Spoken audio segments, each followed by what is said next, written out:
How you doing, guys? Eric from RotoWasteland.com. This is a very late. Oh, I forgot an important step. Turn on my cactus. This is a late midnight live stream. I realized I had not been able to make it in the past couple days, so I needed to do it really quick to, at the very least, give out the Patreon prizes for this month.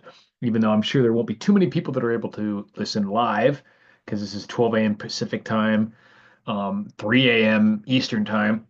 So for any of you stalwart midnight heroes like myself, welcome. But for the rest of you, you'll be watching this not live, but that's okay. So really quickly, we're going to give away. Remember, we have the super lightweight knuckles, the Ontario knife, super bushcraft knife, brand new, even though the package is a little damaged. 25 free entries into next month, and the super classy retro Jurassic Park officially licensed tie, which I'll be giving this to whoever wins the highest tier person who wins one of these prizes will get this thrown in. And then also we have a $10 Patreon like subscription for free that I'll give away to one of the 13 non-paid members who are just signed up on Patreon. So then you'll be next month you'll be eligible to win the actual prizes, which I'll tell you in a second. So no more blabbing. Let's get to the first prize, which will be the big one. Nice. And we go down from there. So let me do your share action. I think you guys can see this. 1 to 132. No more fanfare needed. We're going to spin. See what we got. 79. So looking at the list, maybe able to write that down. All right. So 79 is number Dennis C. Dennis C. So now they will not be eligible for the next one, which is the Nux. So let's make that, close that out real quick. Sorry, I am tech illiterate. So they're not eligible anymore. So next person gets the Nux. And if it's them again, I'll just have to skip it.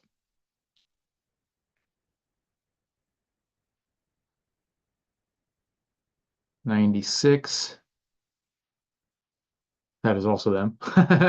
So we'll spin again. It's hard. I don't have yet have a way to take the numbers out of the middle.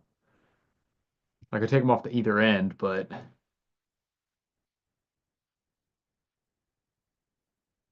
all right, 64. That is shit, same one. All right. They got a big chunk because they're paying double. So the biggest single chunk, which is nice, but it does mean I have to figure out a better way to do this probably. So do it again. The Nux. 129 would be Lincoln R because you got the bonus ones last time. So Lincoln R. So let's do the bonus ones for this time. So now since he already won, we don't need to go up to one. We only need to go up to 108. So we can fix that.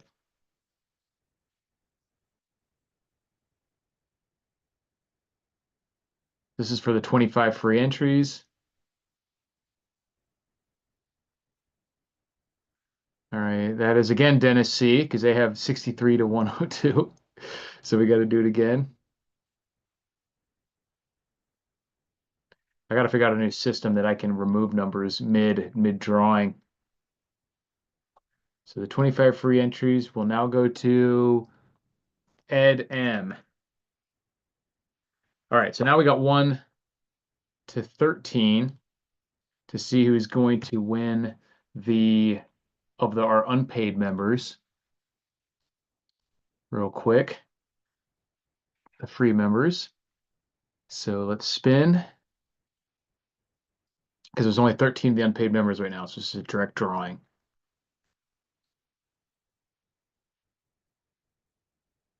Nine.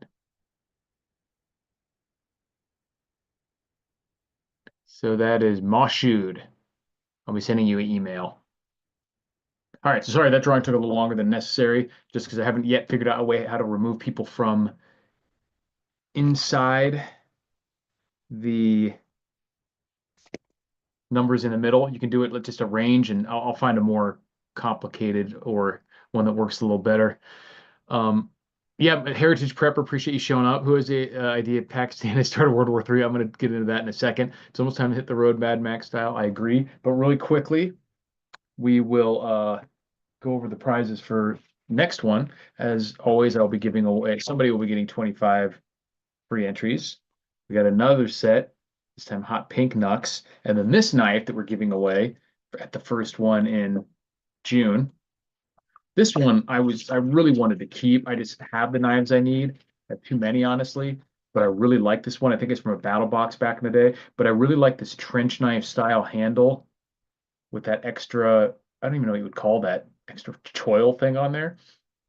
Um, and it really gives you a firm grip on that. So this could be from it would probably work for most bushcrafting, but it's probably better as more of a tactical knife. It even has a really great multi-use Kydex sheath with all sorts of different attachment methods on there. Really comfortable ergonomic handle. So this one I'm a huge fan of, and I really only reason I could force myself to give this away is because I just have more knives than I need already. So that is the Fox Edge FE009. You guys want to look up more info on that. Badass knife, super comfortable, at least for my hand size. So giving that away next month. So yeah, congratulations to those winners. If you haven't signed up, go ahead and sign up for the free too, because I'll try to come up with more things to give away to the freebies like we were able to on this one too. It was Mashud was his name. So witness. Yeah. So the interesting thing, and I just made that comment to a friend about how funny is it? Obviously, it's not funny, but morbidly funny is it that with all the stuff going on in the world, Russia, Ukraine, Iran, Israel, all the stuff going on, North Korea getting involved, China and the tensions with the US, that it might actually be is or Pakistan and India that kick off World War III. Both nuclear powers, both at each other's throats right now. Actual military conflicts erupted. There's rumors even today that some jets got shot down. I believe some Indian jets. No idea if that's been confirmed or not. Unconfirmed reports too of some Pakistani person coming out and basically saying they would make it the entire world's problem. Um, like I said, both nuclear powers, and interestingly enough, it was kind of like India-Pakistan thing is sort of an example of the two-state solution that people are trying to do in Israel-Palestine, and shows that when there's conflicts between these people, it doesn't really matter what you do. There's going to be conflict regardless whether you try to do a one-state solution, a two-state solution, just any of these. There's just always going to be conflict. There's no way to actually get rid of it. I don't see Um, luckily, the India obviously they have their own um, allies and everything on either side, but I don't see that conflict. Obviously, anytime there's a chance of nuclear escalation, that's major. But I don't think Israel or Japan, or can I speak? I don't think India and Pakistan even nuking each other would really necessarily automatically cause any sort of further escalation in any of these other countries. It would break that seal and probably make it a lot more likely for any other of these belligerents in any of the other conflicts to use them because that sort of the only real restraint now is like a optics one and just how it would be viewed on the world level and the fact that it would kind of release your opponents from that restriction and allow them to use it without any sort of, similar reaction from, it would be viewed as justified probably by a lot of people if nukes were used against them. So they have been skirmishing for a long time. Various things have broken out multiple times before, even since they've been nuclear powers. So I don't necessarily see any reason to think that this is a worse version of that. It's certainly at a bad time given the worldwide tensions and everybody's kind of already on edge, but I don't necessarily see it being as something that would increase the situation elsewhere. Now, the interesting thing is, I believe Pakistan already gave a ton of um, shells to the Russia-Ukraine conflict, like artillery shells. Let me see if I can bring that up. So if any of these countries are like running short on shells, yeah. So here we go. Here's an article. Never heard of this source, but it says from several, actually yesterday. Pakistan faces ammunition shortages amid tensions with India due to large underground exports to Ukraine. So Pakistan's military ammunition stocks plummeted to a 4-day supply after extensive exports to war zones. The artillery shortage comes amid heightened tensions following a April attack in the Pahalgam area of India-administered Kashmir. A group called Kashmir Resistance claimed responsibility for, okay, so we heard about that assault, blah, blah, blah. Sources within Indian intelligence indicate that Pakistan's current ammunition stockpiles would only sustain high-intensity combat operations for approximately 4 days. This depletion stems from extensive exports to conflict zones, particularly Ukraine and Israel. Hmm. Pakistani ammunition factories became undisclosed suppliers to Ukraine following Russia's full-scale invasion. So I think some other countries are going to see this and realize, I mean, this has been a problem with a lot of the NATO countries too. Send tons of conventional munitions and materiel and stuff to Ukraine, which just got slowly churned up in that meat grinder as well, while Russia continues to outpace NATO production by a pretty huge margin of most of these conventional munitions. China doing the same with ships and all sorts of stuff, even though they haven't really begun to use them yet. We've heard unconfirmed, at least as far as I know, reports of as many as 200 or so thousand North Korean troops potentially entering or having already entered that conflict. So there's a lot of smoke there, and I don't think NATO wants it. And it's putting these countries in weakened positions, as we see here with Ukraine, having wasted so much of that in what I've always said is pretty much a foregone conclusion anyway, the Russia Ukraine. You can make it all it's done is increased how painful it's made it and expensive it's made it for Russia, but I don't think it was ever in doubt, barring, like I said, direct NATO involvement. And now we've seen other countries like Pakistan potentially in a very undesirable position because of all the stuff that they've sent over to somebody else's conflict. But the good news about that, for us anyways, is that one of these, or both, but one of these countries being in a weakened position probably makes it less likely that this will go fully kinetic or fully serious, or large scale kinetic. It's already kinetic basically if this fighter jet's being shot down.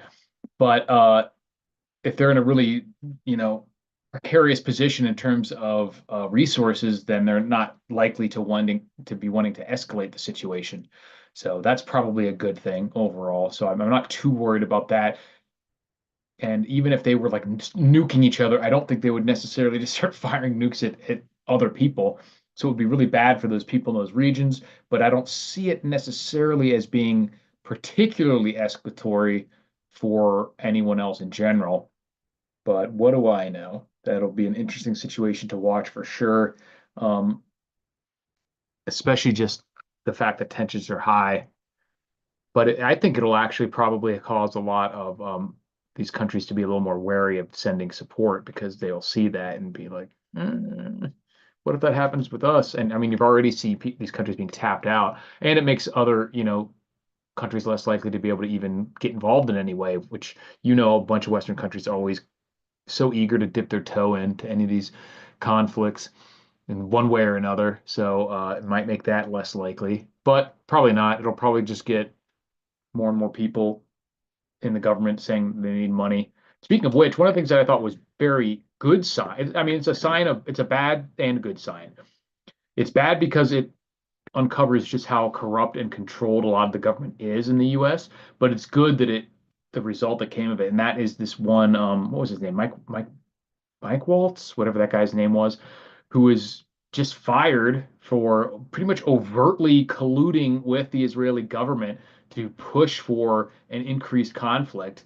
And so obviously that's proof that this stuff is going on. We know it's going on. But the fact that he got fired shows that this isn't a something that has just been conceded by the current government, the Trump administration. They are not completely controlled by the Israel lobby, which is fantastic news. Because if they were as bought and paid for, basically, or totally controlled by Israel, some of the people seem to think, then we never would hear about this. The guy certainly wouldn't be fired. It would just be business as usual. So getting them out of there, fantastic. The fact that it's even recognized, I think Israel has really overplayed their hand over the years, and you see these insane bills about trying to make it illegal to even boycott for American citizens to like join boycotts. Absolutely unconstitutional nonsense. And I really think that they are have used up any goodwill they had and have become way too brazen with their attempts to control the U.S. and especially when the stakes are so high right now. They're talking, basically the stakes are nuclear war. Um, Heritage says Russia needs to wrap it up before USA gets personal on the ground via that mineral deal. Yeah, I don't think that's ever going to happen. I mean, the mineral deal happened, but I don't think the U.S. is going to directly fight Russia. I think the main way for that to play out is for them to just freeze the lines. To actually take any area back or even for to have Russia give it up in a any sort of deal would still, like I said, nothing's changed. It would require direct U.S. troop involvement, literally U.S. troops and resources on the ground directly at war with Russia, which I don't think that's what the U.S. is trying to do, barring some crazy people in the within the government. But in general, my guess is that that is just to put U.S. assets in the areas that are still controlled by Ukraine to just say, all right, that's enough, no further, um, which would require Russia to attack America first if they wanted to gain any more ground. So it's kind of a way to just gives America some sort of bargaining chip. But like I said, the only real bargaining chip is still just the threat of us doing just that, getting involved directly, which Russia knows it would be a bad idea for us. I think we know it would be a bad idea, but I also think they know that there are a lot of elements in the U.S. that would be willing to do that if given a good enough excuse. Drew Edson says Trump doesn't seem to care too much or take sides. That's all he just said. It's unfortunate or some meaningless neutral quote. At least he doesn't want us to be involved, it seems from now. Yeah, exactly. And I think that obviously I think he's choosing some of that language just because he wants to leave options open for negotiations. But that was what I said, if you recall, that before the election, is that I genuinely do think that he is not one of these gung ho warmongers who just like a Mike Bolton type, who, or was it Mike or whatever that guy's name was, Bolton, who just literally just wants to go to war no matter what the reason or what the country or whatever. So it does seem that he realizes that at the very least he realizes that it's wasteful nonsense. So there's better things that we could be spending our money and our resources on. So that's good.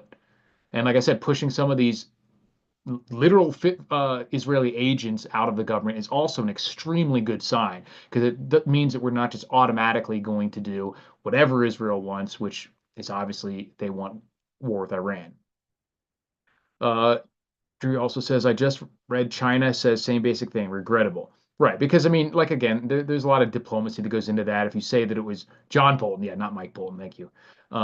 If you come out and say that someone did something wrong, you're taking a actual stance as far as foreign policy. So if they say that it's just sad, basically what they're saying is you're just kind of wagging your finger at them and being like, this shouldn't have happened, but you're not making any direct claim of someone having done something wrong, which may piss them off or cause them to harden their stances on some of these things. So, and I agree, it is regrettable because it was avoidable. So much of that lives lost in Ukraine, Russian and Ukrainian, were avoidable. Um, but hopefully we'll see that coming to an end soon. But I'm not so sure. I think a lot of it depends on what's going on in the rest of the world as well. But it's getting weird, that's for sure. Getting really weird out there. And the backdrop to all of this is yeah, popcorn for sure. The background to all of this is the continued economic decline of just the entire Western financial system, the entire global financial system, whether that's whether it's going to break based on the US dollar, the Japan carry trade messing everything up. It's just getting weird. And there does seem to be an acknowledgement within the Trump administration that the system is kind of broken.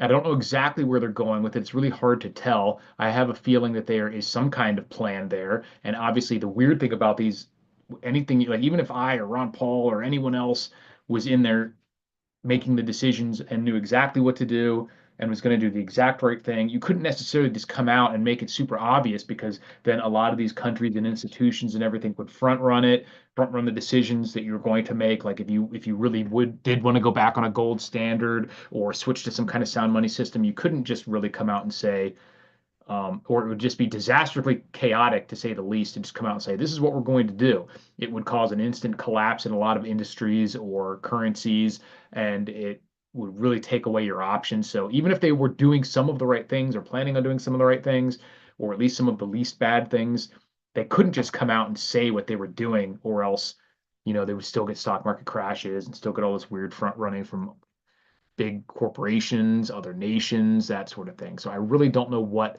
their game plan is because they probably don't want us to know, first of all. So even if they are doing the right thing, they're not just going to come out and say, yeah, we're going to go back to the gold standard in 5 years.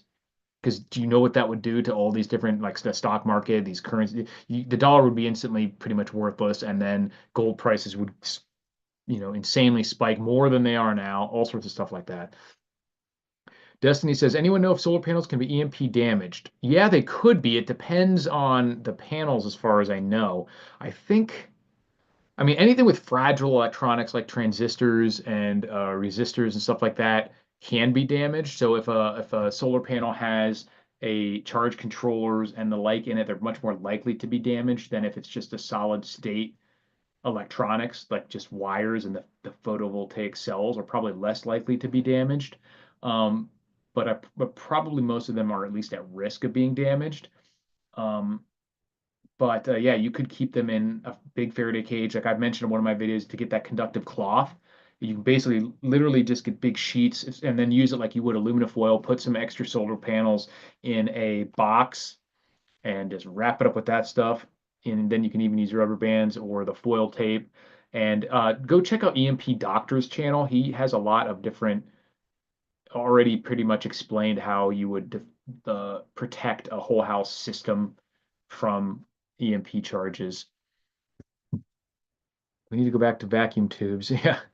I mean, it's not necessarily better. I mean, the best solution is to have as many options as you can for non-electric versions. But like I said, if you have a big solar system, and so to the point where you're completely off the grid, that is such a huge advantage that I wouldn't be let yourself be too worried about like an EMP because first of all, it would only be a nuclear EMP weapon. You wouldn't even really have to worry too much about the EMP from nuclear bombs unless they're extremely close anyway, in which case your solar panels might just get blown up. And a solar EMP or like a Carrington event, you would just have to have surge protectors at any point that electronics contacted the grid, which if you have an off-grid system, that's not really a concern anyway. So you're really only concerned at all for sensitive electronics like that aren't grid attached from a EMP attack, like a high altitude EMP weapon, which is a big, you know, potential disaster, but I don't think it's incredibly likely, luckily. Yeah, emergency midnight live. Not too much emergency, but I'd missed a couple and I wanted to do the giveaways and everything. So and I stay up late, so we're jumping on the midnight live.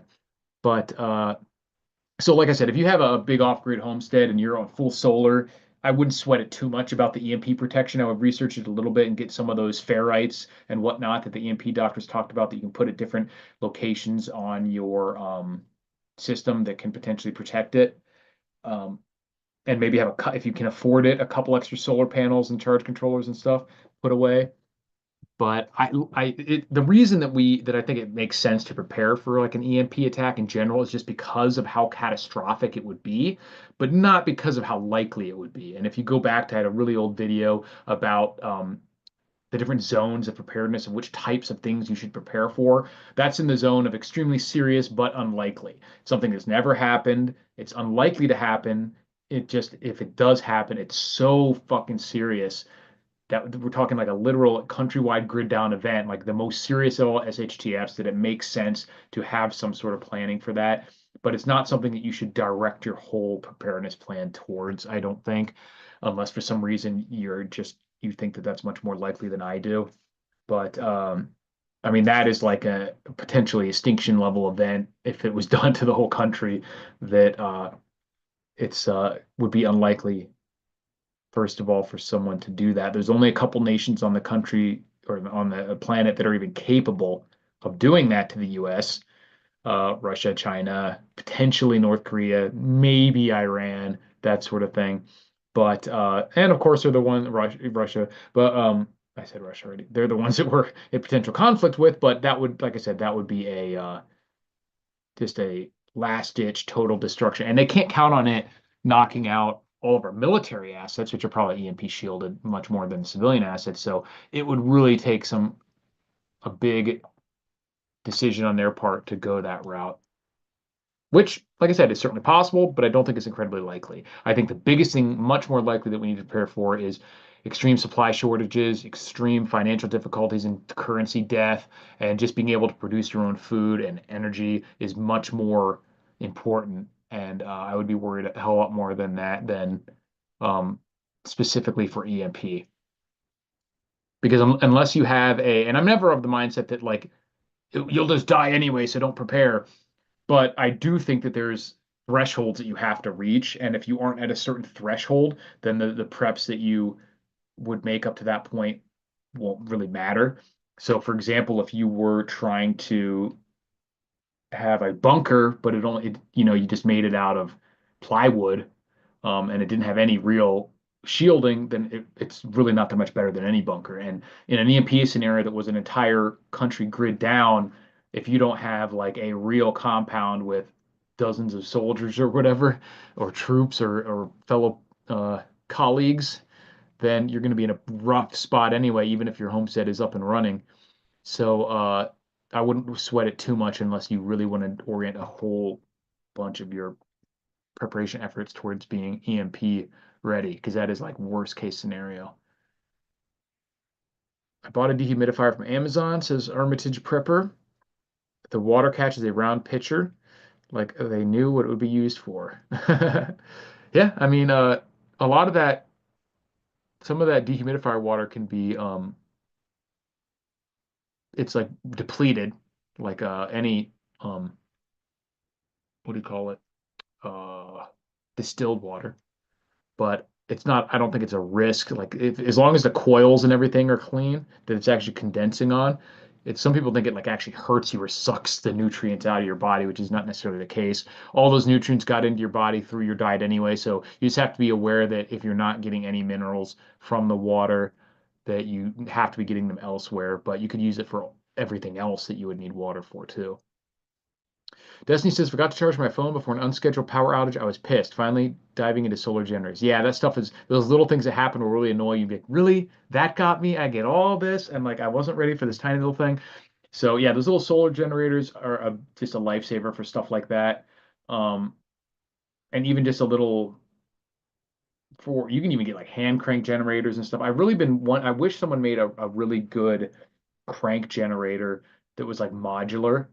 They're usually set up for one specific thing, like a wind generator or a hand crank or something specific. And so I'm probably going to look around at some point um, when I have some bucks to spend, which may be a while, about taking like one of those wind generators and making something modular so that you could hook it up to different things, like a hand crank or the wind generator or a foot bicycle, or if you have some vehicle, you could use it to spin and just generate anytime you have anything that can spin. And if you're just talking about like little stuff around the house though, like cell phones, like small hand tools, lights certainly, then you don't even necessarily need one of those big solar generators. It's one solar panel and a decent sized solar battery or solar charger, and you can run a lot of those small electronics. Zach said, "Did you talk about India and Pakistan yet?" Yes, I did a little bit. You'll have to go back and watch that from the beginning. Yeah, Hermitage Prepper, if you take vitamins, you'll be okay. Exactly. Yeah.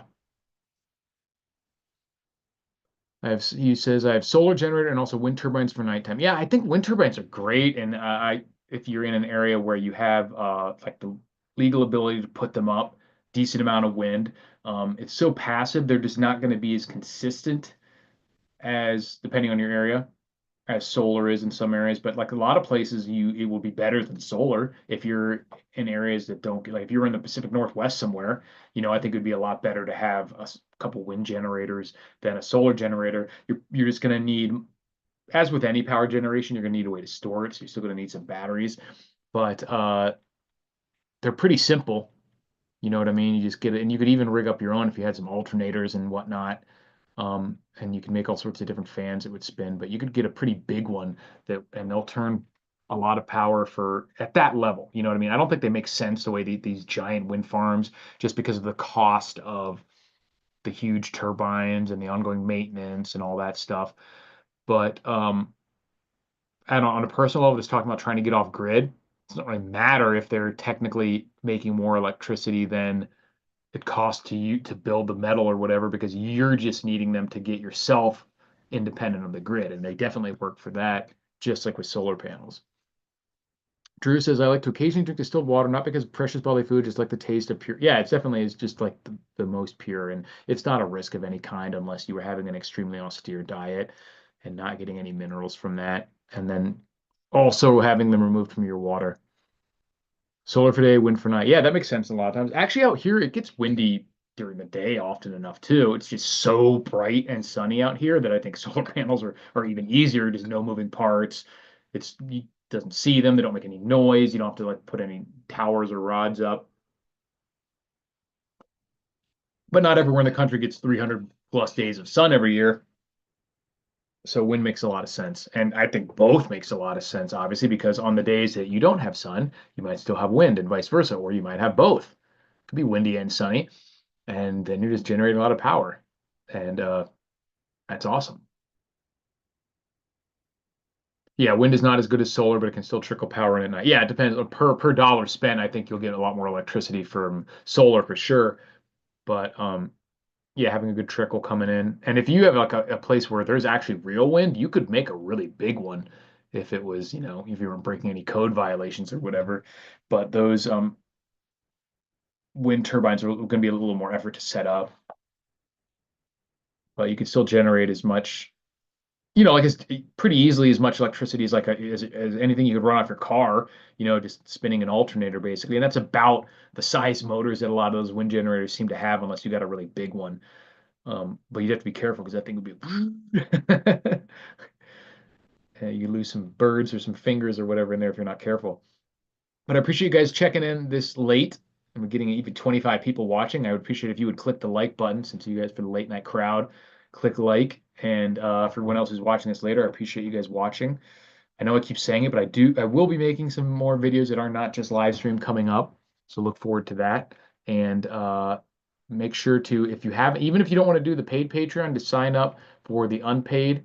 Link will be in the description of all the live streams, and I will be giving away more memberships and whatnot to the free people as well. But next, for the actual paid members for next month, like I mentioned, we have a little pair of Nux, 25 free entries, and this badass Fox Edge kind of like tactile trench knife. I almost didn't want to give away because it fits my hand so well. Badass. And this can attach to a lot of your gear. So if you're looking for a knife to attach to your plate carrier or tactical belt or whatever, I think that would be a pretty fun one. So really appreciate it, guys. Drew says this is the first live stream of Caught in Progress. Yeah, I know. Maybe I should do. You guys, there's actually a decent number of people at midnight. I should do this more often. I appreciate you guys showing up. I'm glad you could make it. And I will be talking to you soon.